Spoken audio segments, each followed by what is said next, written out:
name's Faye. I am the Managing Director of the Occasional Kitchen. Our experience of delivering on the HAF project has been hugely positive, from the respect of just feeding so many children, but also just how engaged and how much our team all love it.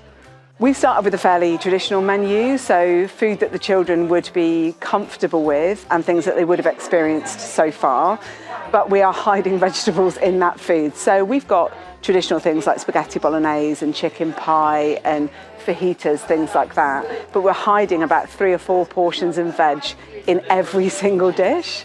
There have been enormous benefits of us delivering this programme, just in terms of how many children we're able to feed over the 4-week period, but as well as that, we are able to employ so many people from the local area. I think 80% of our crew are from the local area, so being able to provide people with employment is just as positive as being able to feed so many children.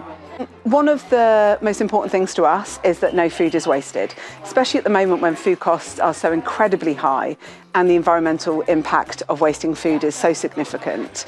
What we've realised, which is fantastic, is that not only do the children eat when they're here during the programme, but parents and guardians are actually taking any of the surplus food home with them. So it means actually our food wastage is practically zero.